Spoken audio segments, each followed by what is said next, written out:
চায়ের আসল স্বাদ শুধু MDHT+ থেকেই আসবে। মাথায় দেখো লবঙ্গ এলাচ দিয়ে ভরপুর MDHT+ মশলা। MDH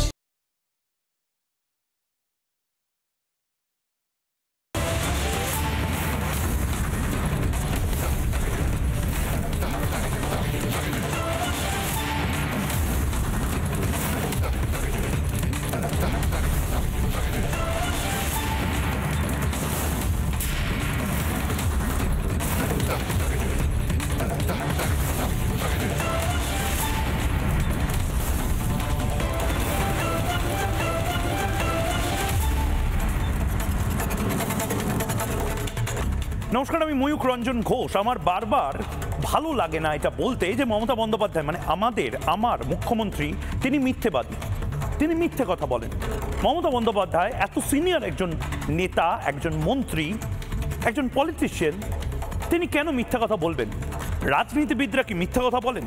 এমনটা জেনারেলাইজ করা বা সবাইকে দাগিয়ে দেওয়া ঠিক নয়, কিন্তু মমতা বন্দ্যোপাধ্যায় তো মিথ্যাচার করছেন। মমতা বন্দ্যোপাধ্যায় বারবার যে মিথ্যাচারটা করছেন সেই মিথ্যাচারটা ধরা পড়ে যাচ্ছে। রিপাবলিক বাংলা লাগাতার ফ্যাক্ট চেক করেছে। রিপাবলিক বাংলায় রাত 8টার সময় লাগাতার আমি ফ্যাক্ট চেকার হিসেবে মমতা বন্দ্যোপাধ্যায়ের ফেক নিউজ পেডলিং অর্থাৎ মিথ্যে খবর, গুজব ছড়ানো, সেটার পর্দা ফাঁস করেছি। একদম ধরে ধরে কাগজ দেখিয়ে দেখিয়ে বলেছি যে মমতা বন্দ্যোপাধ্যায় তো আসলে যেটাকে সত্যি বলছেন সেটা ডাহা মিথ্যে। একটা মিথ্যে চাপা দিতে গিয়ে, এখানে একটা মিথ্যে, সেই মিথ্যেটাকে চাপা দিতে গিয়ে আরেকটা মিথ্যে বলছেন, আরেকটা মিথ্যে, সেই মিথ্যেটাকে চাপা দিতে গিয়ে আরেকটা মিথ্যে বলতে হচ্ছে, আরেকটা মিথ্যে, সেই মিথ্যেটাকে চাপা দিতে গিয়ে আরেকটা মিথ্যে কথা বলতে হচ্ছে, এবং তারপর শুরু হচ্ছে একের পর এক মিথ্যের পর্দা ফাঁস। কারণ একটা মিথ্যে ধরা পড়ে গেলে তো পরপর পরপর সবকটা মিথ্যা ধরা পড়ে যাবে। আমি মমতা বন্দ্যোপাধ্যায়ের যারা ন্যারেটিভ সেট করেন, মমতা বন্দ্যোপাধ্যায়ের হয়ে যারা কি বলবেন, কখন বলবেন, বা মমতা বন্দ্যোপাধ্যায় কোনটা নিয়ে আক্রমণ করবেন সেটা যারা ঠিক করে দেন, মমতা বন্দ্যোপাধ্যায়ের মিডিয়া ম্যানেজার, মমতা বন্দ্যোপাধ্যায়ের ইমেজ ব্র্যান্ড ম্যানেজার, তাদেরকে একটা উপদেশ দেব। আপনারা আসলে এত সিনিয়র একজন পলিটিশিয়ান, এত সিনিয়র একজন রাজনীতিবিদ, একটা সুপার ব্র্যান্ড মমতা বন্দ্যোপাধ্যায়ের লাস্ট মুখ্যমন্ত্রিত্বের কেরিয়ারটাকে বোধহয় খারাপ করার চেষ্টা করছেন। কারণ মমতা বন্দ্যোপাধ্যায় যে কথাগুলো, যে ইস্যুগুলো নিয়ে কথা বলছে, সেগুলো ব্রিফিং নিশ্চয়ই ভুল দেওয়া হচ্ছে। উনি কি নিজে এরকম মিথ্যা কথা বলবেন? আমার মনে হয় না। ওনাকে কেউ ভুল বোঝাচ্ছে। আর যদি উনি নিজে মিথ্যা কথাগুলো বলেন তাহলে খারাপ হচ্ছে। যেরকম আজকেও মমতা বন্দ্যোপাধ্যায় একটা ডাহা মিথ্যা কথা বলে ফেললেন। মমতা বন্দ্যোপাধ্যায় তিনি বললেন যে রাজ্য সরকার নাকি ওয়াকফ নিবন্ধীকরণের কোনো ধরনের কোনো নোটিফিকেশন জারি করেনি। একেবারে ডাহা মিথ্যে কথা। রাজ্য সরকারই এই সমস্ত কিছু করছে। ব্রেকিং নিউজ এই মুহূর্তে, ব্রেকিং নিউজ এই মুহূর্তেই মমতা বন্দ্যোপাধ্যায় আবার গুজব ছড়াচ্ছেন। ওয়াকফ নিয়ে ফের বিভ্রান্তি ছড়াচ্ছেন মমতা বন্দ্যোপাধ্যায়। সংখ্যালঘুদের ভুল বোঝাতে ফের মিথ্যাচার মমতা বন্দ্যোপাধ্যায়।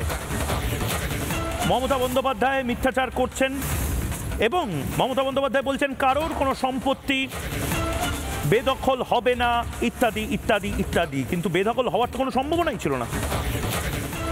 কে বলল যে বেদখল হবে?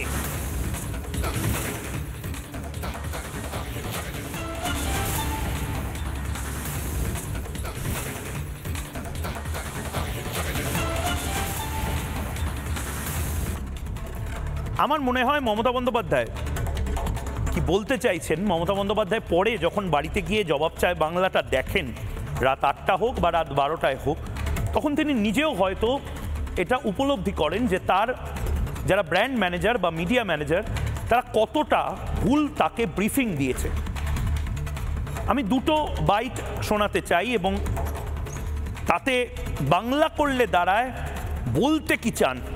হিন্দিতে খুব বিখ্যাত একটা মুদ্রা দোষ আছে, कहना क्या चाहते हो, कहना क्या चाहते हैं आप, বলতে কি চাইছেন আপনি। মমতা বন্দ্যোপাধ্যায়ের দুটো বাইট আমি শোনাবো, তারপরে আমি আপনি সবাই মিলে এই প্রশ্নটাই তৃণমূল সরকারকে করব। শুনি। কয়েকদিন কিছু দুষ্কৃতী গুজব রটাচ্ছে রাজ্য সরকার কালেক্টরের খাতিয়ান নম্বর 1-এ ধর্মীয় স্থানগুলো মসজিদ, কবরস্থান ইত্যাদি নথিভুক্ত করা হচ্ছে, সম্পূর্ণ মিথ্যে কথা। আমি আপনাদের সামনে দাঁড়িয়ে বলছি মিথ্যে কথা। সোশ্যাল নেটওয়ার্কে সব বিশ্বাস করবেন না। মনে রাখবেন এখন এআই বেরিয়ে গেছে। আমার চেহারা, আমার ছবি, আমার মুখ দিয়ে বাজে কথা বলাচ্ছে, অথচ আমি কিন্তু অরিজিনাল নই। আমরা এখন যে পোর্টালটা করেছি WAMC পোর্টাল এবং নতুন UMEED পোর্টাল, এর পার্থক্য হলো শুধু আপলোড করার প্রক্রিয়া। এটা সুপ্রিম কোর্টের নির্দেশে। সুতরাং নিশ্চিন্তে থাকুন, কারো সম্পত্তি কেউ বেদখল করবে না এবং বেদখল হবে না। এসব মিথ্যে প্রচারে কান দেবেন না। মমতা বন্দ্যোপাধ্যায় এটা কি বললেন? মমতা বন্দ্যোপাধ্যায় কি এটা বলতে চাইলেন যে এই নোটিফিকেশন বা এই অর্ডার এটা AI, আর্টিফিশিয়াল ইন্টেলিজেন্স? আমি আমার নিউজ ডেস্কের সহযোগী বন্ধুদেরকে প্রিন্ট আউট দেওয়ার জন্য বলবো, আমি এই ধরনের সাংবাদিকতা করি না যেখানে আমি সরকারি কাগজ, সেটা যদি সরকার থেকে প্রকাশ না হয় তাহলে সেটা প্রকাশ করি না। কিন্তু আমি বাধ্য হচ্ছি government of West Bengal minority affairs Madrasa education ডিপার্টমেন্টের 27/11/2025-এর একটি নোটিফিকেশন পড়ে শোনাতে। সেই নোটিফিকেশনটার নাম্বার 2826 MAME 2025-এর। একবার দেখুন। PB Salim, IAS officer, secretary to the government of West Bengal, তিনি এই নোটিফিকেশনটা প্রকাশ করেছেন। দেখুন ভালো করে। এটা ক্যামেরায় আমি দেখানোর জন্য চেষ্টা করব খুব নির্দিষ্টভাবে। এই যে নোটিফিকেশন, এই নোটিফিকেশনটা কাদের দেওয়া, এই নোটিফিকেশনের কপিটা আমি একবার আমি পড়ে শোনাতে চাই। PB Salim, uploading of data in unified Waqf management empowerment efficiency and development portal, অর্থাৎ উমিদে 27/11/2025 এই নোটিশটা মমতা বন্দ্যোপাধ্যায় দিয়েছিলেন। মমতা বন্দ্যোপাধ্যায় এই নোটিশটা তার যে সেক্রেটারি সংখ্যালঘু উন্নয়ন দপ্তরের, তার মারফত দিয়েছিলেন 27/11/2025-এ to the chairman board of Waqf West Bengal, central executive officer অর্থাৎ CEO board of Waqf West Bengal এবং ডিস্ট্রিক্ট ম্যাজিস্ট্রেটদেরকে। নির্দিষ্টভাবে বলা হয়েছে 27 তারিখ এই নোটিফিকেশনটা যখন এসেছে, জেলায় জেলায় ওয়াকফ সম্পত্তি নিবন্ধীকরণের কাজ সঙ্গে সঙ্গে শুরু হয়ে গেছে। মমতা বন্দ্যোপাধ্যায় কি বলছেন? মমতা বন্দ্যোপাধ্যায় মিথ্যা কথা বলছেন। আর দ্বিতীয়ত এই ব্যাপারটাই আমি বন্ধ করতে চাই, যেখানে মমতা বন্দ্যোপাধ্যায়ের মতন একজন সিনিয়র পলিটিশিয়ান তিনি মিথ্যা কথা বলে যাবেন এবং আমাদের সব কিছু শুনতে হবে, এটা চলতে পারে না। মমতা বন্দ্যোপাধ্যায় কি বলেছিলেন, আবার দুটো ভার্সন, আবার দুটো বাইট শোনাই। গত কয়েকদিন কিছু দুষ্কৃতী গুজব রটাচ্ছে রাজ্য সরকার কালেক্টরের খাতিয়ান নম্বর 1-এ ধর্মীয় স্থানগুলো মসজিদ, কবরস্থান ইত্যাদি নথিভুক্ত করা হচ্ছে, সম্পূর্ণ মিথ্যে কথা। আমি আপনাদের সামনে দাঁড়িয়ে বলছি মিথ্যে কথা। সোশ্যাল নেটওয়ার্কে সব বিশ্বাস করবেন না। মনে রাখবেন এখন AI বেরিয়ে গেছে। আমার চেহারা, আমার ছবি, আমার মুখ দিয়ে বাজে কথা বলাচ্ছে, অথচ আমি কিন্তু অরিজিনাল নই। আমরা এখন যে পোর্টালটা করেছি WAMC পোর্টাল এবং নতুন UMEED পোর্টাল, এর পার্থক্য হলো শুধু আপলোড করার প্রক্রিয়া। এটা সুপ্রিম কোর্টের নির্দেশে। সুতরাং নিশ্চিন্তে থাকুন, কারো সম্পত্তি কেউ বেদখল করবে না এবং বেদখল হবে না। এসব মিথ্যে প্রচারে কান দেবেন না। এটাই তো গোটা দেশ বোঝাচ্ছিলেন যে কোনো সংখ্যালঘুর কোনো সম্পত্তি বেদখল হবে না এই নতুন আইনে। মমতা বন্দ্যোপাধ্যায় বলছেন AI এর কথা। এই যে এই কাগজটা কি ফেক? সোশ্যাল মিডিয়ায় বিভিন্ন বিজেপির নেতা এটা টুইট করেছেন, শুভেন্দু অধিকারীর মতন নেতা এটাকে টুইট করেছেন। এই কাগজে নির্দিষ্টভাবে PB Salim, IAS officer, secretary to the government of West Bengal, minority affairs. দেখুন নোটিফিকেশন নাম্বার 2826 MAME 2025-এর 27/11/2025 ডিস্ট্রিক্ট ম্যাজিস্ট্রেটদের চিঠি লিখে বলছেন uploading of data in unified work of management empowerment efficiency and development Umeed portal. এই উমিত পোর্টাল কি? রাজ্য সরকারের। All existing registered work of properties নথিভুক্ত করতে হবে, মতোয়ালিদের মাধ্যমে করতে হবে। দেখুন umid.minorityAffairs.gov.in এর umid.minorityAffairs.gov.in অর্থাৎ কেন্দ্রীয় সরকারের যে ওয়েবসাইট, সেই ওয়েবসাইটের ডিটেলস পর্যন্ত দিয়ে দেওয়া হয়েছে। আর মমতা বন্দ্যোপাধ্যায় বলে দিচ্ছেন এটা এআইও হতে পারে। এটা ভাবাটা ভুল যে মমতা বন্দ্যোপাধ্যায় যদি কোনো ফেক নিউজ ছড়ান বা মমতা বন্দ্যোপাধ্যায় যদি মিথ্যা কথা বলেন, সবাই মিনমিন মিনমিন করে এটা মেনে নেবে। রাত 8টায় 1 ঘন্টা 2 ঘন্টা খানেক মিনমিনে অ্যাঙ্কার সিনিয়র মিনমিনে সে হয়তো দিদি দিদি করে নির্দিষ্ট কিছু এজেন্ডা ফলো করছে, কিন্তু আমার সেই দায় নেই। মমতা বন্দ্যোপাধ্যায় মিথ্যা কথা বললে মমতা বন্দ্যোপাধ্যায়ের মিথ্যাচারকে মানুষের সামনে তুলে ধরতে হবে, এবং এটা গণতন্ত্রের জন্য। এর পরের আরেকটা বাইট শোনাবো, আমি শুনি, আপনারা শোনেন, এবং তারপর আবার বলবো কেন মমতা বন্দ্যোপাধ্যায় বিভ্রান্তি ছড়াচ্ছেন। আমি এই বাইকটা শোনানোর আগে একটা ব্রেকিং নিউজ নিয়ে নিতে চাই। মমতা বন্দ্যোপাধ্যায় যে আশঙ্কাটা সবাই করছে, এবার মমতা বন্দ্যোপাধ্যায় নিজে করছেন।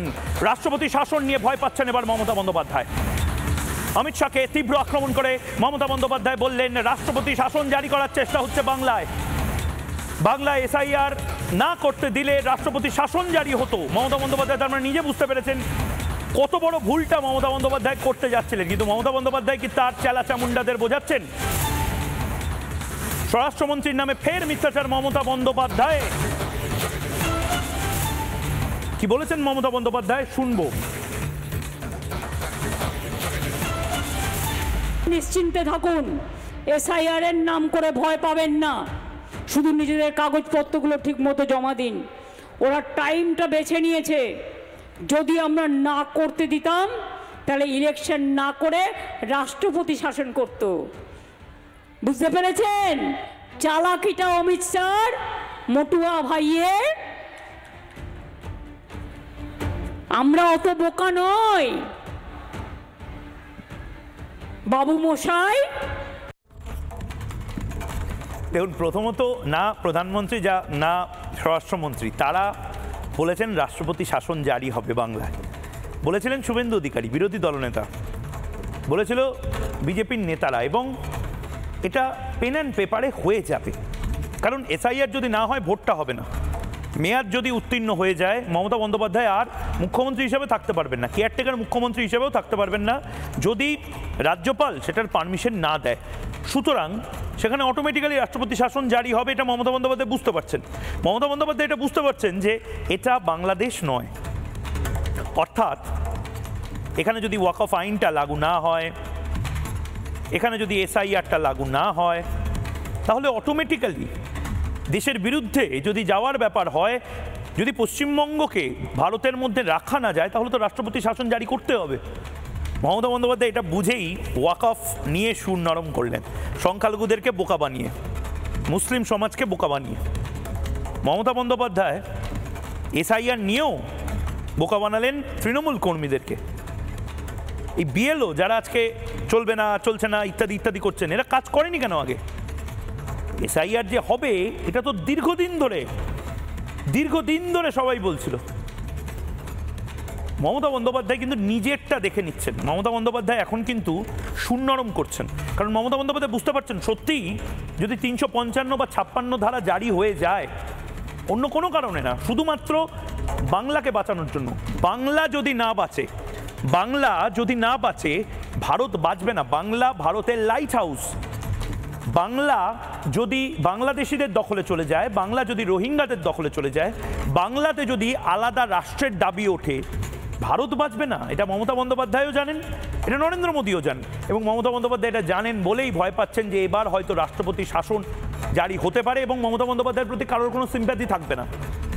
সাধারণত রাজনৈতিক নেতারা বলেন যে হ্যাঁ রাষ্ট্রপতি শাসন জারি করো, সিম্প্যাথি ভোটে হয়তো জিতে আসবেন, কিন্তু মমতা বন্দ্যোপাধ্যায়ের প্রতি রাষ্ট্রপতি শাসন জারি হলে কোনো সিম্প্যাথি থাকবে না। তার কারণ সত্যিই তো এই রোহিঙ্গাদের বা বাংলাদেশি অনুপ্রবেশকারীদের দাপাদাপি নিয়ে মানুষ বিরক্ত। তার উপরে যদি এসআইআর না হয়, ওয়াকফ না হয়, সুপ্রিম কোর্ট যদি বিরক্ত হয়ে যায়, কোনো এজেন্সি যদি কাজ না করতে পারে, আর্মিকে যদি দাগিয়ে দেওয়া হয়, বিএসএফকে যদি দাগিয়ে দেওয়া হয়, তাহলে তো রাষ্ট্রপতি শাসন জারি করতেই হবে।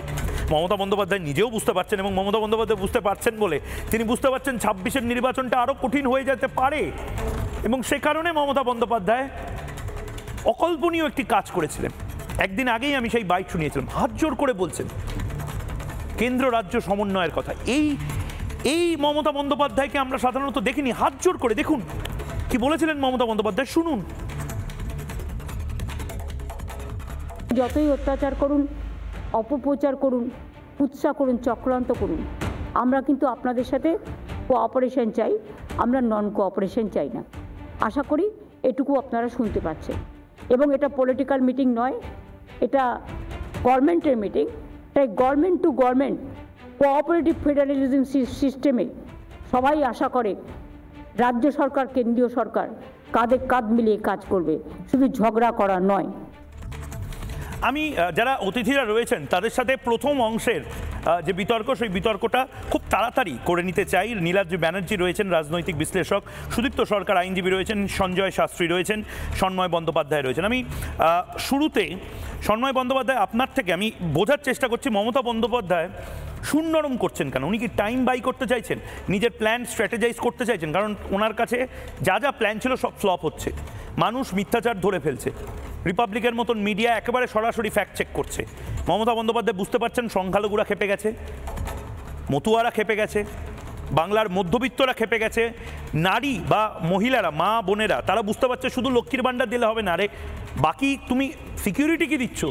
কেন মমতা বন্দ্যোপাধ্যায় একদিকে বলছেন যে রাষ্ট্রপতি শাসন জারি করার ওরা প্ল্যান করছিল, এসআইআরটা তাই জন্য করতে হলো, মানে নিজেই নিজের জাস্টিফিকেশন দিচ্ছেন সন্ময়দা।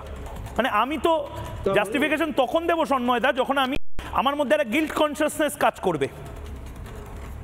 না ময়ূক, একটা কথা তোমাকে পরিষ্কার বলি, প্রথমেই বলি, সেটা হচ্ছে মমতা বন্দ্যোপাধ্যায় যে ক্রাউডটাকে মালদহে অ্যাড্রেস করছেন, সেই ক্রাউডের একজন ব্যক্তিও পিবি সেলিমের নামটা জানেন কিনা আমার সন্দেহ আছে।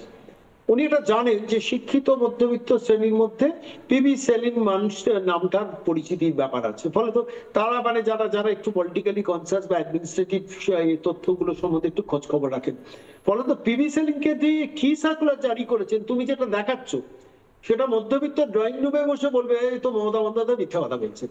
কিন্তু ওই চাঁচল গাজল ওইসব অঞ্চলে যে গরিবের থেকেও গরিব প্রান্তিক মুসলিম জনসংখ্যার মানুষগুলো আছেন, তাদের পক্ষে এই চালাকিটা বোঝা মুশকিল। ফলত উনি ইলেকশন এলে নিজেকে সুপার এক্সপোজ করেন, সেটা করছেন। কিন্তু আমি তোমাকে প্রথমে একটা মানে তোমার প্রতি তোমার কি সাংবাদিক হিসেবে আমি যথেষ্ট মর্যাদা দিই, কিন্তু আজকে আমার একটা প্রশ্ন তোমার সম্বন্ধে যাচ্ছে। মমতা বন্দ্যোপাধ্যায় মিথ্যে কথা বলার জন্য তার টিম তাকে গাইড করে। তুমি জানো না যে মমতা বন্দ্যোপাধ্যায় কিভাবে মানুষকে বিভ্রান্ত করেন, মিথ্যে কথা বলেন? আমার তো মনে হয় সন্ময়দা ওনার যারা ন্যারেটিভ সেটিং এর দায়িত্বে তারা হয়তো ওনাকে ভুল ব্রিফিং দিচ্ছেন। এত সিনিয়র একজন মিথ্যা কথা বলবেন? আমি তোমায় বলি, মমতা বন্দ্যোপাধ্যায় নিজে ন্যারেটিভটা সেট করে তার পরামর্শদাতাদের বলে এটা চালাতে হবে। মানে মমতা বন্দ্যোপাধ্যায়ের ক্যাবিনেট বা মমতা বন্দ্যোপাধ্যায়ের ঘটনা সম্বন্ধে যাদের খবর আছেন তারা জানেন না। তুমি একটু খবর নিয়ে দিও। 1 নম্বর। 2 নম্বর হচ্ছে দিনের পর দিন সব থেকে বেশি সংখ্যালঘুদের অসম্মান, অমর্যাদা, সেগ্রিগেটেড করা, তাদের প্রতারিত করা, তাদের বঞ্চিত করা কে করেছে? মমতা বন্দ্যোপাধ্যায়। 2012 সালে আমি তোমাকে কোট করি, তার অ্যাপয়েন্টেড শিক্ষামন্ত্রী ব্রাত্য বসু বলেছিলেন 10,000 মাদ্রাসা তৈরি করব। আজকে গত 14.5 বছরে মাইনরিটি সম্প্রদায় কি প্রশ্ন করবেন যে কত মাদ্রাসা তৈরি হয়েছে পশ্চিমবঙ্গে? হাজারও ক্রস করেনি, 200 না 400 এরকম কিছুতে একটা আটকে আছে। তারপর সেই মাদ্রাসা শিক্ষকদের মাইনে দেওয়া হয় না। বিভিন্ন মাদ্রাসা ইনস্টিটিউশন গুলোতে কিভাবে সরকার প্রতারণা করে, বঞ্চিত করে, হাইকোর্টে গিয়ে মামলা হয়, সেই মামলার প্রেক্ষিতে তারপরে মাদ্রাসা বোর্ডের অ্যাপয়েন্টমেন্ট হয়। কেন? ওয়াই? কিসের জন্য? তুমি একটু খেয়াল করে দেখো, সারা রাজ্যের সমস্ত সরকারি স্কুলগুলো, মানে সরকার পোষিত স্কুলগুলোতে সমস্ত গণতান্ত্রিক নির্বাচনটা বন্ধ হয়ে গেছে, কিন্তু মাদ্রাসা ইনস্টিটিউশন গুলোতে কিন্তু অভিভাবক সমিতির নির্বাচনটা হয়। কেন? এই ডিফারেন্সটা বাংলার মাটিতে কেন হবে? এর ফলে আলটিমেটলি হিন্দুরা আলাদা, মুসলমানরা আলাদা, বিজেপিকে হিন্দুত্ববাদী পার্টি বলে চিহ্নিত করা হয়, আর নিজে যে ন্যারেটিভটা সেট করছেন তাতে আলটিমেটলি হিন্দু মুসলমানদের মধ্যে তফাৎ বাড়ছে। যে প্রান্তিক এলাকায় পাশাপাশি একটি মাদ্রাসা আছে, একটি স্কুল আছে, মানে জেনারেল স্কুল আছে, জেনারেল স্কুলে তৃণমূল অ্যাপয়েন্টেড লোকজন ঢুকে বসে রয়েছে, মাদ্রাসাতে মাদ্রাসা নির্বাচন হচ্ছে। এটা বিভেদ তৈরির চেষ্টা নয়? আজকে আমি আর কয়েকটা ছোট্ট তথ্য দিয়ে হ্যাঁ, আমি আপনার কাছে আসছি, কিন্তু আরেকটা পার্ট আছে সন্ময়দা। মানে আজকে 1 ঘন্টা ধরে, ঘন্টাখানেক মিনমিনে নয়, ঘন্টাখানেক চোখে চোখ রেখে পর্দা ফাঁস করতে হবে।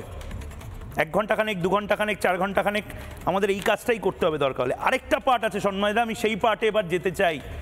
পুলিশ মন্ত্রী হিসেবে মমতা বন্দ্যোপাধ্যায় যে মানে উইকনেস দেখাচ্ছেন, দুর্বল পুলিশ মন্ত্রী, ব্যর্থ পুলিশ মন্ত্রী, এটা নজিরবিহীন। বাংলায় পুলিশ মন্ত্রীরা এত দুর্বল থাকেনি। মমতা বন্দ্যোপাধ্যায় অত্যন্ত দুর্বল মুখ্যমন্ত্রী বা পুলিশ মন্ত্রী হিসেবে নিজের পরিচয় দিচ্ছেন লাস্ট ওভারগুলোতে।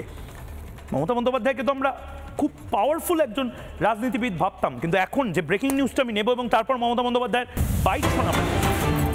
মমতা বন্দ্যোপাধ্যায় তিনি অদ্ভুত এক নিদান দিয়েছেন, হিন্দুদের রক্ষার দায়িত্ব সংখ্যালঘুদের।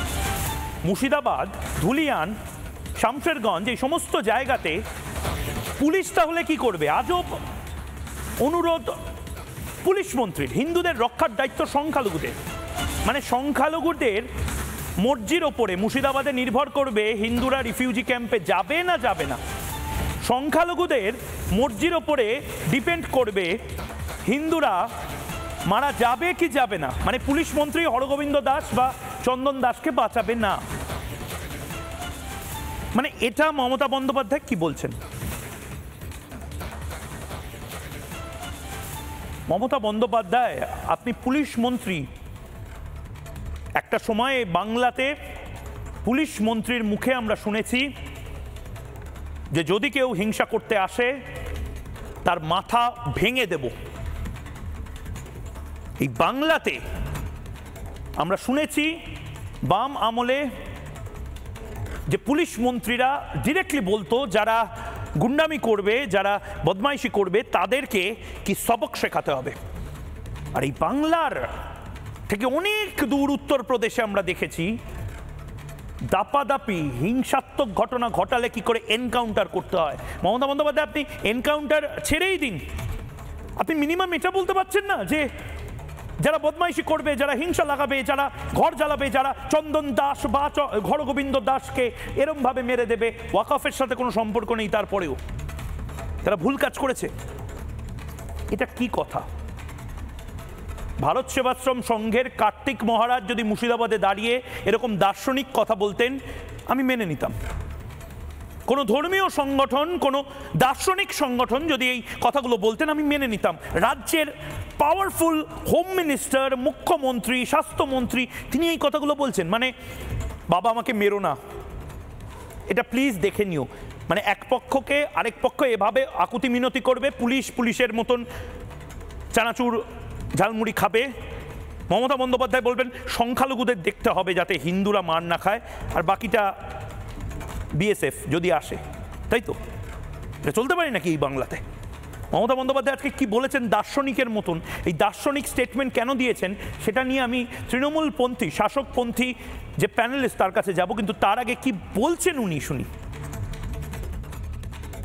ধুলিয়ানে একটা ঘটনা ঘটেছিল, আমি নিজে এসছিলাম, এবং জঙ্গিপুরে একটা ঘটনা ঘটতে যাচ্ছিল, কিন্তু আমি সংখ্যালঘু ভাইদের ফোন করেছিলাম, রাবিউলকে হসপিটাল থেকে তুলে এনেছিলাম, আমি জাকিরকে ফোন করেছিলাম, আমি মিউনিসিপ্যালিটির চেয়ারম্যান, তাকে রাস্তায় দাঁড় করিয়ে সংখ্যালঘু ভাইদের বলেছিলাম, ভাই বোনদের তোমরা রক্ষা করো যাতে হিন্দুদের ওপর কোনো অত্যাচার না হয়। নিয়ম তো এটাই, মেজরিটি যারা আছেন তারা মাইনরিটিদের রক্ষা করবেন, আর যারা মাইনরিটি আছেন তারা মেজরিটিদের রক্ষা করবেন। এটাই সর্বধর্ম সমন্বয়, সবাইকে নিয়ে চলতে হবে। আমরা সাম্প্রদায়িকতার বিরুদ্ধে, সে যেই হোক, সাম্প্রদায়িক সম্প্রীতিকে আমরা রক্ষা করতে চাই, এটা আমাদের সংবিধান শিখিয়েছে। আরে সেসব তো বুঝলাম, কিন্তু পুলিশ মন্ত্রী কি করবে? মাইনরিটি মেজরিটিকে রক্ষা করবে, মেজরিটি মাইনরিটিকে রক্ষা করবে, এই সমস্ত কিছু সারা পৃথিবী জুড়ে হয়। ভারতবর্ষ তার ডিএনএতে এই রক্ষাটা আছে। প্রশাসন কি করবে? হুকুমত কি করবে? মানে হুকুমত হিংসা করতে দেবে? সুদীপ্ত দা, পুলিশ মন্ত্রী এত দুর্বল পুলিশ মন্ত্রী কি করে মুখ্যমন্ত্রী হয়ে গেলেন? বলুন সুদীপ্ত দা।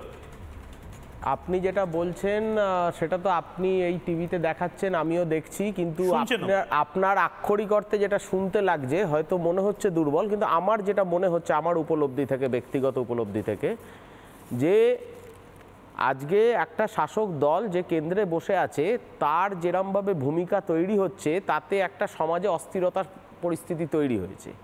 সেই সামাজিক অস্থিরতা থেকে কাটিয়ে ওঠার জন্যে আজ মুখ্যমন্ত্রীকে আজকে এসআইআর বলুন বা সামাজিক যেসব পরিকল্পনা যেগুলো সরকার নিচ্ছে তার বিরুদ্ধে যেরমভাবে আজকে সোচ্চার হয়ে উঠছে, সেটার বিরোধীচরণ করছে, সরকারকে সব জায়গায় মেলাইন করছে, এসআইআরের মতো একটা জিনিস এনে শুধু মুসলমানদেরকেই টার্গেট করে এসআইআরকে করা হচ্ছে, এরমভাবে একটা অপপ্রচার করছে।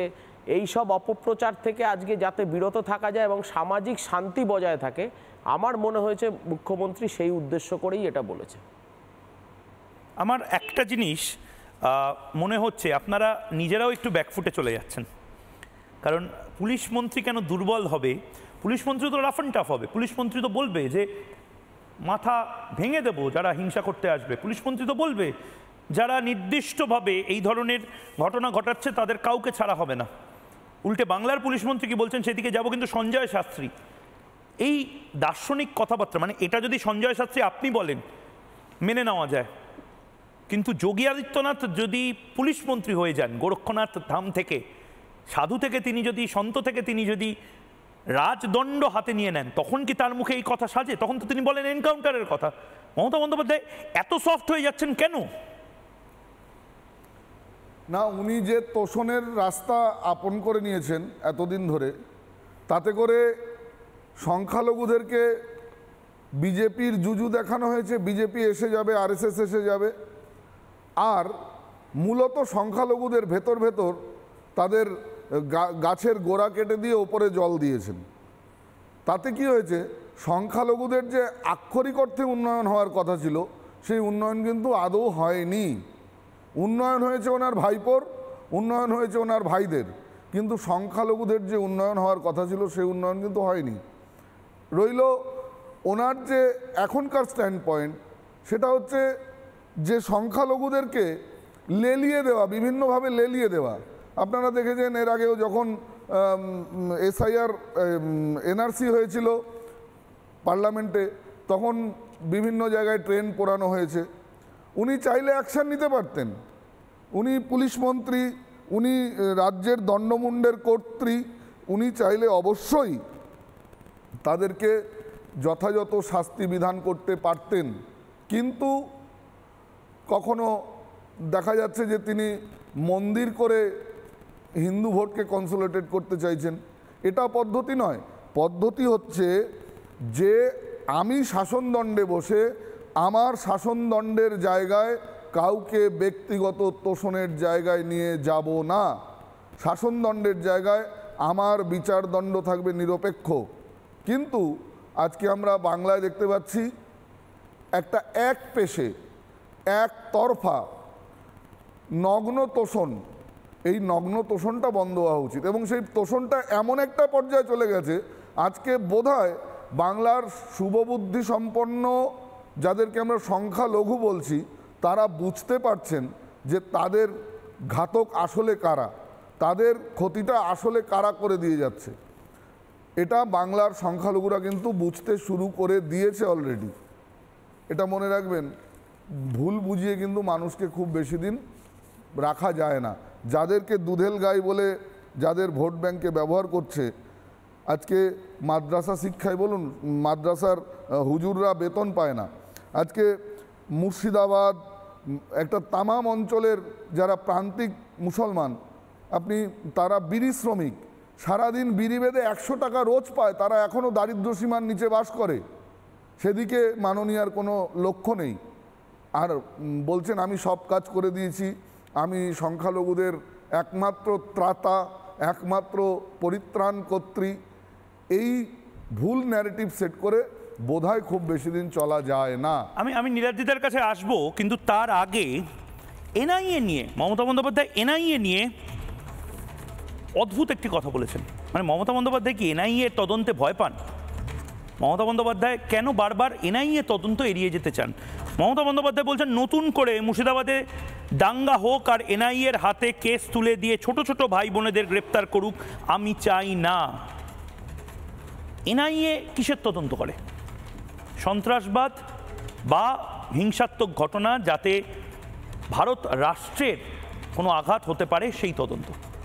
কাদের গ্রেপ্তার করে? সরল সিধা ছেলেমেয়েকে গ্রেপ্তার করে, না ইয়াসিন ভটকলদের মতন সন্ত্রাসবাদীদেরকে, পেহেলগাম হামলায় যারা অভিযুক্ত ছিল, যারা মূল চক্রী ছিল তাদেরকে, দিল্লি ব্লাস্টের যারা মূল চক্রী তাদেরকে, খাগড়াগড়ের ব্লাস্টের মূল চক্রী তাদেরকে, ধুলিয়ানে মুর্শিদাবাদে স্লিপার সেলের কাজ করছে আল কায়দার হয়ে, লস্করে তৈবার হয়ে তাদেরকে। এনআইএর প্রতি একটা ভয় দেখা যাচ্ছে মমতা বন্দ্যোপাধ্যায়ের। কি বলেছেন মমতা বন্দ্যোপাধ্যায় শুনবো। একটা জিনিস ভালো করে জেনে রাখুন, নতুন করে মুর্শিদাবাদে কোনো দাঙ্গা হোক এবং এনআইএর হাতে কেস তুলে দিয়ে আমাদের ছোট ছোট ভাই বোনেদের গ্রেপ্তার করা হোক, এটা আমি চাই না। আমি চাই মুর্শিদাবাদ জেলা গর্বের জেলা, শান্তির জেলা, মা মাটি মানুষের জেলা। কোনো দাঙ্গার প্রশ্রয় কখনো দেবেন না। নীলাদ্রিদা কি বলবেন? মমতা বন্দ্যোপাধ্যায় এই কথাটা কেন বলছেন? না না, আমার মনে হয় ময়ূক, আপনি হয়তো মমতা বন্দ্যোপাধ্যায়কে বুঝতে একটু ভুল করছেন। মমতা বন্দ্যোপাধ্যায় তো শান্তি চাইবেনই, কারণ যদি শান্তি না থাকে তার মনে একটা ভয় সবসময় থাকছে রাষ্ট্রপতি শাসন জারি হতে পারে, কেন্দ্রীয় সরকার বলুক আর না বলুক। এমনিতেই এসআইআরের চোরাবালিতে তৃণমূল কংগ্রেস ডুবে যাচ্ছে, কারণ তৃণমূল কংগ্রেসের মূল ভোট ব্যাংক হচ্ছে অবৈধ বাংলাদেশি অনুপ্রবেশকারীরা। এই এসআইআরের ফলে কত লোকের নাম বাদ পড়বে সেটা এক একদিন এক একটা ফিগার আমরা দেখছি, এত বাদ গেছে, আর ফিগারটা বাড়তেই থাকছে। আতঙ্ক হওয়া স্বাভাবিক। এরপর যদি এমন পরিস্থিতি তৈরি হয়, আইন শৃঙ্খলার অবনতি হলো, এসআইআর সময় মতো শেষ করা গেল না, তাহলে মে মাসের পর যদি নির্বাচন না করা যায় বা যদি সরকার গঠন না করা যায়, তাহলে তো স্বাভাবিক নিয়মেই রাষ্ট্রপতি শাসন হবে। আর পরের নির্বাচন যদি এসআইআর করে রাষ্ট্রপতি শাসন করে হয়, তাহলে তো একেবারে কি বলবো, একটা বিরাট একটা দুর্যোগ মমতা বন্দ্যোপাধ্যায়ের সামনে আসবে। আরেকটা কথা ময়ূক বলি, আপনি সংখ্যালঘু সংখ্যালঘু করছেন না, এটাও বুঝতে ভুল করছেন। হয়তো মমতা বন্দ্যোপাধ্যায় মুসলমানদের কথা বলেননি সংখ্যালঘু বলতে, তিনি হয়তো ধর্ষকদের কথা বলেছেন। বাংলায় ধর্ষকরাও কিন্তু সংখ্যালঘু।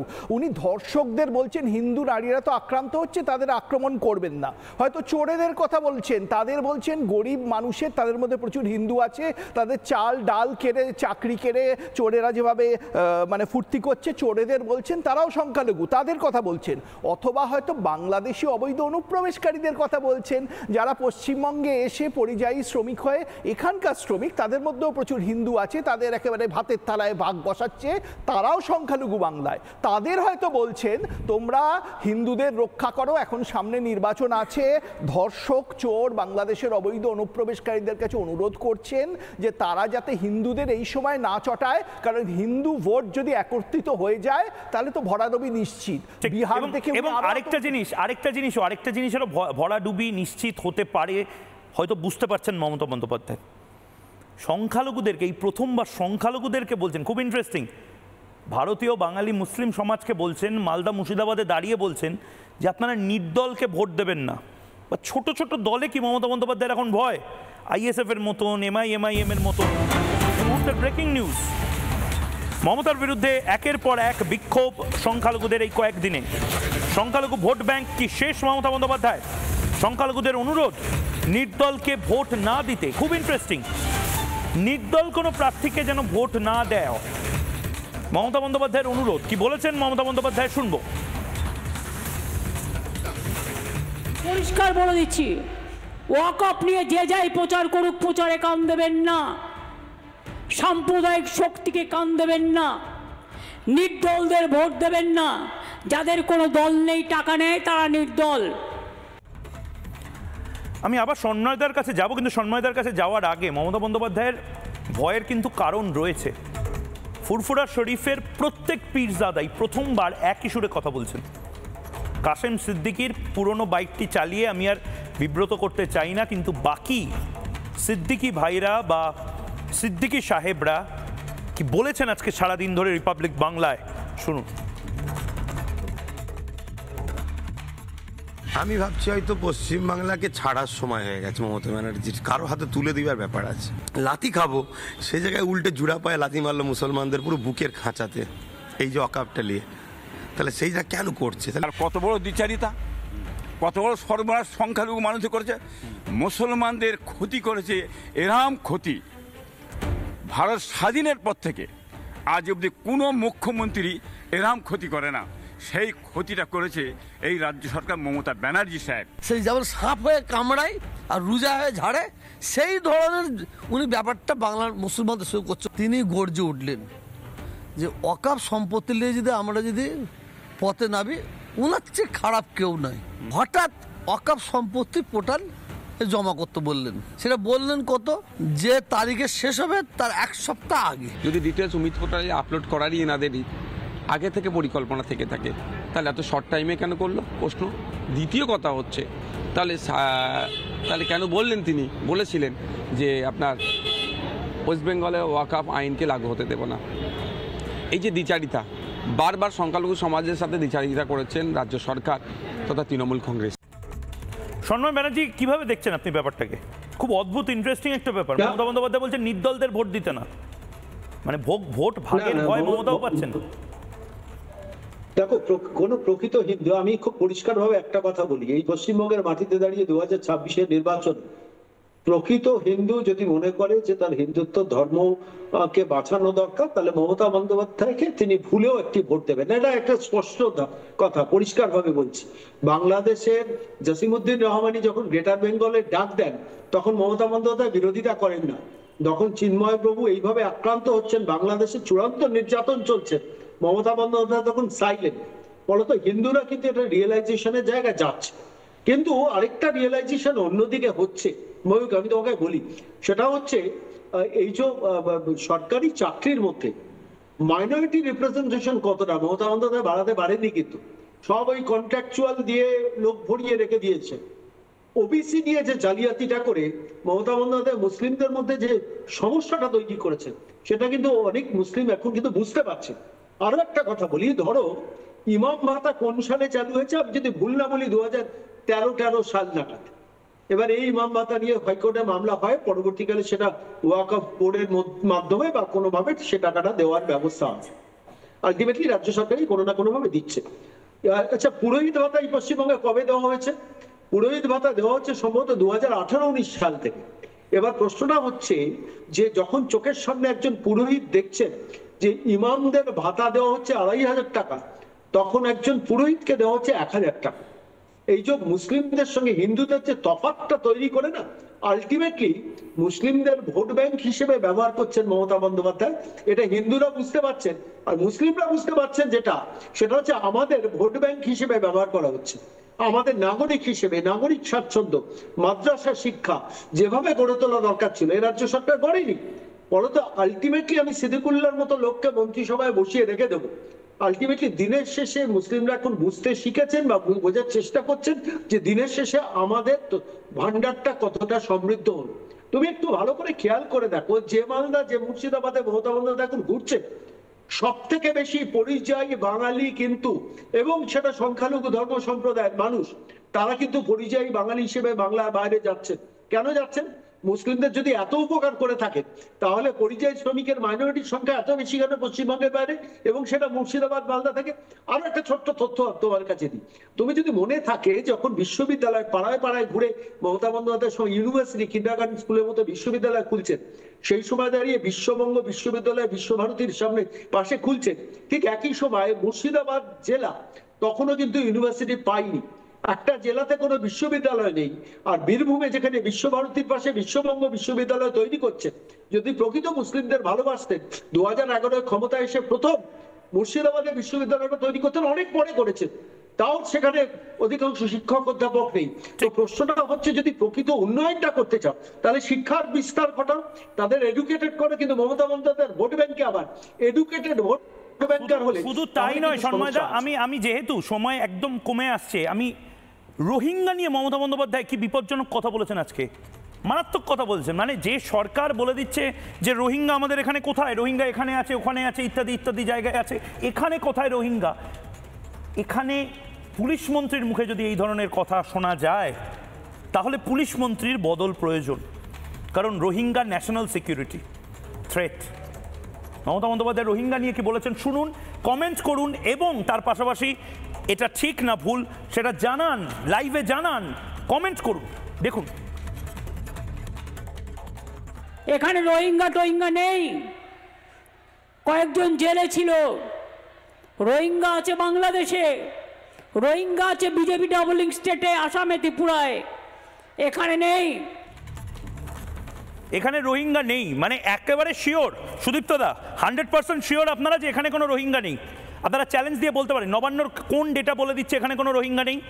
সুদীপ্তদা, সুদীপ্ত সরকার, আমি একটা আইনজীবী হিসেবে একটা প্রশ্ন আছে। না না, কোন ডেটা বলছে সেটা আপনি বলুন না।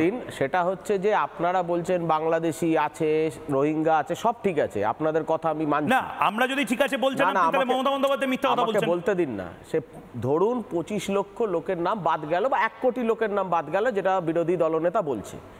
তো সেন্ট্রাল গভর্নমেন্ট কি ভেবেছে এদেরকে নিয়ে, যে এদেরকে ধরুন বাংলাদেশে আপনি পাঠাবেন কি বার্মায় পাঠাবেন?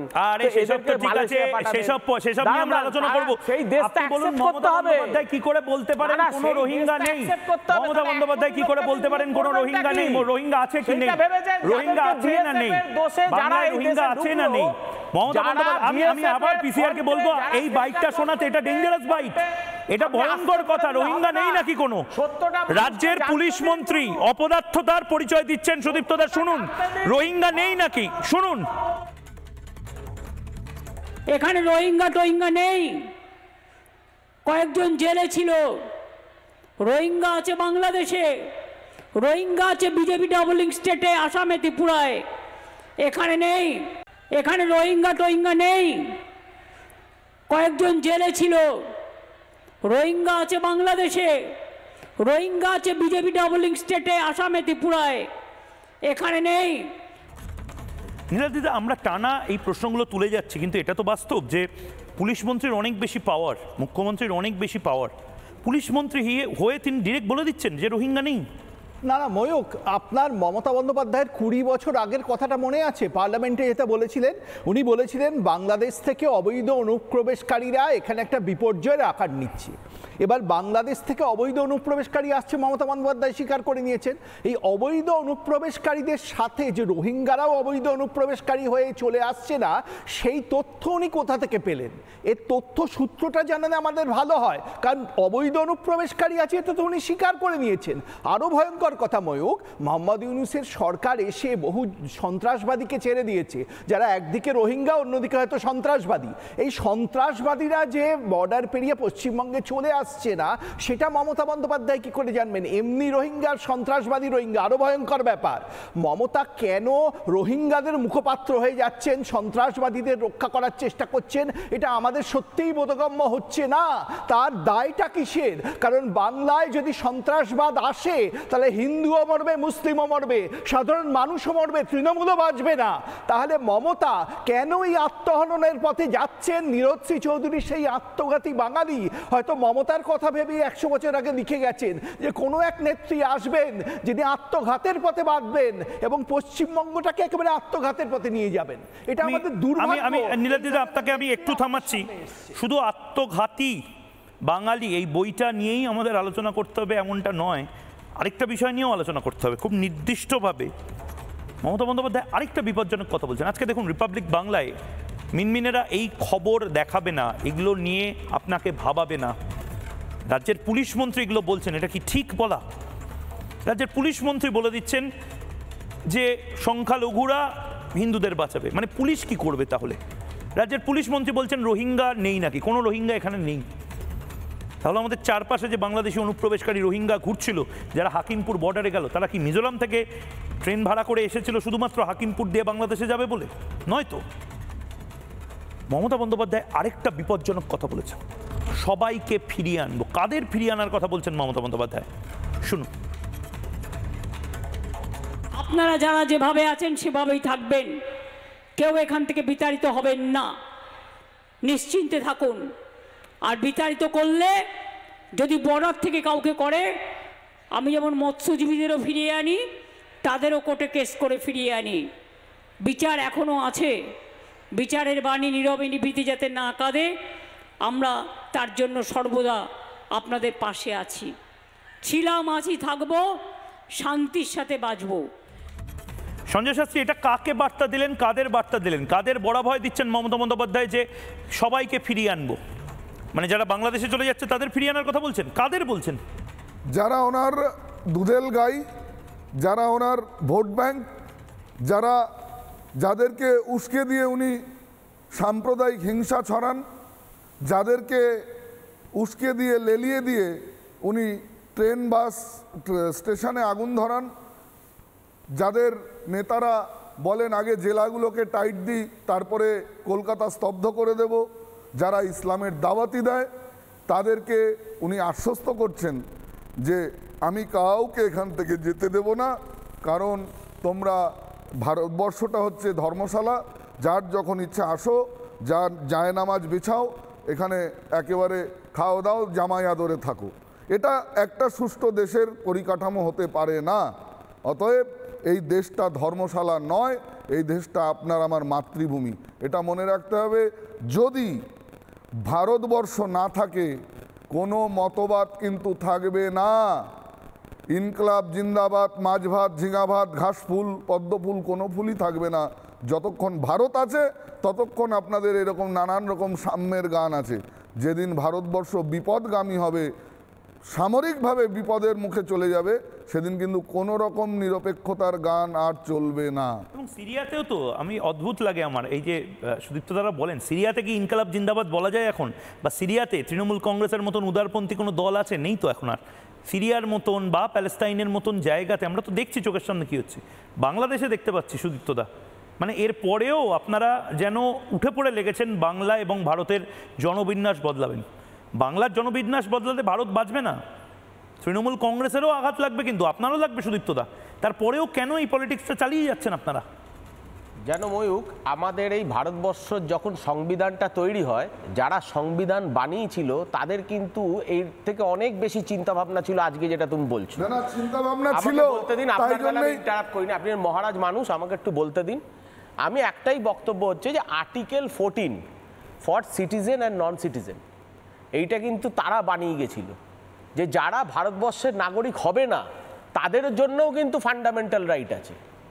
সেই ফান্ডামেন্টাল রাইট তারা চিন্তা করে গেছিল যে এরকম একটা পরিস্থিতি, এরকম একটা সরকার আসবে, কি বলছেন আজকে যেখানে দেখা যাবে যে হিউম্যান রাইট ভায়োলেশন হচ্ছে, সেইখানে এই কনস্টিটিউশনের আর্টিকেল নিয়ে, মানে আপনি বলছেন মানে আজমাল কাসাব, মানে আজমাল কাসাবের কনস্টিটিউশনাল রাইট নিয়ে আপনি বলছেন তাদের ভারতের প্রতি উদার মানসিকতা ছিল, তাদের এতটাই উদার মানসিকতা ছিল যে তারা ভারতের মানুষকে, সারা ভারতের মানুষকে মিসগাইড করেছিল। যদি ভারত ভাগ হয় আমার মৃতদেহের উপর দিয়ে ভারত ভাগ হবে, তারা ভারতের মানুষকে মিথ্যা কথা বলেছিল। ভারত ভাগ, তাই আপনারা এটা হাস্যস্পদ, ইট ইজ ফ্যান্টাস্টিক জোক। তারা বলেছিল ভারতের মানুষকে তারা ঠকিয়েছিল, চেষ্টা করবেন না। না না, আমাকে সুদীপ্তদা একটা কথা বলুন, আপনি বলছেন আজমাল কাসাব তার কনস্টিটিউশনাল রাইট নিয়ে আপনি বলছেন? অবশ্যই দেয়া হয়েছে, তাকে ট্রায়াল ফেস করতে দেয়া হয়েছে। সেটা তো হয়েছে, তাকে সরকারি পয়সায় তাকে উকিল দেয়া হয়েছে, ট্রায়াল ফেস করিয়ে মানে আপনি এখন ভারতে বসে আজমাল কাসাবের জন্য ন্যাচারাল জাস্টিস তাকে দেওয়া হয়েছে, এটাই আমাদের সংবিধানের বৈষম্য হচ্ছে। আমার কিছু বলার নেই দাদা, আপনি আমাদের এই সংবিধানের বৈষম্য বলছেন। আমাদের এই সংবিধান, আমরা গর্ব আমাদের যে একটা টেররিস্টকেও ট্রায়াল ফেস করিয়ে ন্যাচারাল জাস্টিসের মাধ্যমে তাকে ফাঁসি দেওয়া হয়েছে। তো বিরিয়ানি খাওয়ানো হয়েছে, সুইসাইড করানো হয়নি, তাকে ট্রায়াল ফেস করে। বাংলাদেশের মতো আইন আমাদের দেশে চলে না। অবশ্যই নেই, কিন্তু বাংলাদেশ বানাবেন না। একটা নেতাকে তাকে না শুনে পশ্চিমবঙ্গকে বাংলাদেশ বানাবেন না পকেটে পকেটে, সুদীপ্ত দা, পশ্চিমবঙ্গকে বাংলাদেশ বানাবেন না পকেটে পকেটে। আমরা গর্ব, আমরা অন্যান্য সব ইউরোপিয়ান দেশের মতো আমরা গর্বিত যে আমাদের সংবিধান অনেক বেশি পোক্ত। এবং যারা সংবিধান বানিয়েছে তারা আগামী 150 বছর, 200 বছর, 400 বছর, 1000 বছরের চিন্তা করে বানিয়েছে। আচ্ছা, সন্ময়দা হাত তুলছেন, আমি সন্ময়দা আপনার কাছে বলে নিন। খুব ছোট্ট করে বলবো, সেটা হচ্ছে আমি সুদীপ্ত সরকারকে, আইনজীবীকে ধন্যবাদ জানাবো, তিনি তৃণমূলকে সমর্থন করে যে বক্তব্য রাখছেন। অন্তত বাংলার মানুষ এবং রিপাবলিকের দর্শকরা দেখুন যে তৃণমূল কংগ্রেস আইনজীবীকে একটু বলতে দিন, ভাই একটু বলতে দিন, সুদীপ্তবাবু একটু বলতে দিন। প্রশ্নটা হচ্ছে সুদীপ্তবাবুকে ধন্যবাদ যে রোহিঙ্গাদের সমর্থন প্রকাশ্যে করছেন, মমতা বন্দ্যোপাধ্যায় করেছেন, উনিও করেছেন। আমি এই প্রসঙ্গে মহিকে একটু স্মরণ করিয়ে দিই, জাস্টিস সূর্যকান্ত, চিফ জাস্টিস গত পরশু দিন 2 তারিখ এই প্রসঙ্গে পরিষ্কার বলেছেন যে রোহিঙ্গাদের রাখতে দেশে বাধ্য নয়, তাকে ভারতে রেখে দেওয়ার দায়বদ্ধতা একটা ভারত রাষ্ট্রের থাকতে পারে না। আজকে উনি সংবিধান যারা সংবিধান প্রণেতারা কোনোদিন ভেবেছেন রাজ্যে মমতা বন্দ্যোপাধ্যায়ের মতো একজন শাসক থাকবেন যিনি রোহিঙ্গাদের হয়ে প্রকাশ্যে মালদার সভাতে গিয়ে ব্যাটিং করবেন? কতটা নির্লজ্জ একজন শাসক না হলে আজকে অনুপ্রবেশকারীদের হয়ে ব্যাটিং করছেন, রোহিঙ্গাদের জন্য ব্যাটিং করছেন। আমি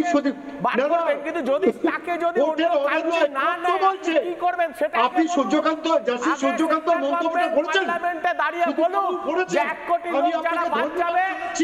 আপনি একজন তৃণমূলী রোহিঙ্গাদের হয়ে ব্যাট করছেন, আপনি বাংলাদেশে অনুপ্রবেশকারীদের ব্যাট করছেন।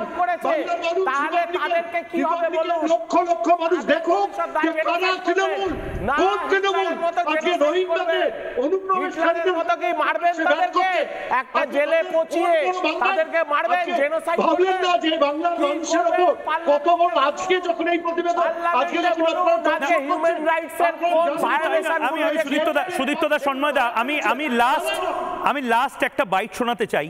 আমি এতক্ষণ ধরে মমতা বন্দ্যোপাধ্যায় কি ভুল করছিলেন, মমতা বন্দ্যোপাধ্যায় কি বিপজ্জনক কাজ করছিলেন সেটা শোনাচ্ছিলাম। কিন্তু মমতা বন্দ্যোপাধ্যায় যখন যুক্তিতে হেরে যাবেন, মমতা বন্দ্যোপাধ্যায় যখন যে কোনো ধরনের রাজনৈতিক তরজায় হেরে যাবেন, তখন মমতা বন্দ্যোপাধ্যায় ন্যারেটিভের লড়াইতে হেরে গিয়ে আরেকটা যুদ্ধ শুরু করবেন। এবং সেই যুদ্ধটা অদ্ভুত একটা যুদ্ধ। এটা হয়তো সন্ময়দা আপনারা পারবেন না, নীলাদ্রিদা আপনি তো পারবেনই না। মমতা বন্দ্যোপাধ্যায় আরেকটা ফ্রন্ট ওপেন করে দিচ্ছেন, হাতাখুন্তি ফ্রন্ট। হাতা খুন্তি দিয়ে যুদ্ধ করার ফ্রন্ট যখনই ওপেন হয়ে যায় তখন সেটা বোধহয় গণতান্ত্রিক আর থাকে না। মমতা বন্দ্যোপাধ্যায় বাংলার মায়েদের বোনেদের খেপিয়ে দেওয়ার চেষ্টা করছেন। এবার শুনুন। কোথায় জব্দ করবে বাবা? লড়াইটা করেই দেখো না, লড়তে পারবে তো? বলে এসো খেলতে, এসো, খেলাটা দেখিয়ে দিচ্ছি। মা বোনদের হাতা খুন্তি দেখেছো তো? রান্নাও করে, আবার কেউ দুষ্টুমি করলে ওটা নিয়ে তেড়েও যায়। আমি আজকের এই বিতর্ক, এই যে এতগুলো মমতা বন্দ্যোপাধ্যায়ের প্রায় 7টা বাইটের অংশ শোনালাম, আমার ধারণা মাননীয় মুখ্যমন্ত্রী বা পুলিশ মন্ত্রী নিজেও হয়তো রাত 12টার সময় যখন পুনঃসম্প্রচার হবে জবাব চায় বাংলার, তিনি নিজেও শুনবেন। তিনি নিজে ভয় পাচ্ছেন রাষ্ট্রপতি শাসন জারি হয়ে যেতে পারে। কিন্তু মমতা বন্দ্যোপাধ্যায় এই যে হাতা খুন্তির যে পলিটিক্সটা করার চেষ্টা করছেন, এটা বারবার বোধহয় সাকসেসফুল হবে না। তার কারণ যারা হাতা খুন্তি ধরে বাংলাকে চালায় তারাও বিরক্ত। তাদের হাতা খুন্তি, তাদের তুলসী মঞ্চ, তাদের ঘর, তাদের বাড়ি, তাদের গোল্লা ছুটের মাছ, সেগুলো তো একদিন হাতছাড়া হয়ে যেতে পারে এবং অতর্কিতে রোহিঙ্গারা সেগুলো নিয়ে নিতে পারে। কতদিন হাতা খুন্তি রক্ষা করতে পারবে, তুলসী মন্ত্র রক্ষা করতে পারবে বাংলার মায়েরা? তার জবাব চায় বাংলা। একটা ছোট্ট বিরতির পর ফিরে আসছি, সঙ্গে থাকুন। MDH দম আলু, ডাল তড়কা এবং মাশরুম মশলা। MDH দিয়ে রাঁধলে খাবার হবে মজাদার। MDH আপনাকে সর্বদা নতুন স্বাদ দিতে প্রতিবদ্ধ।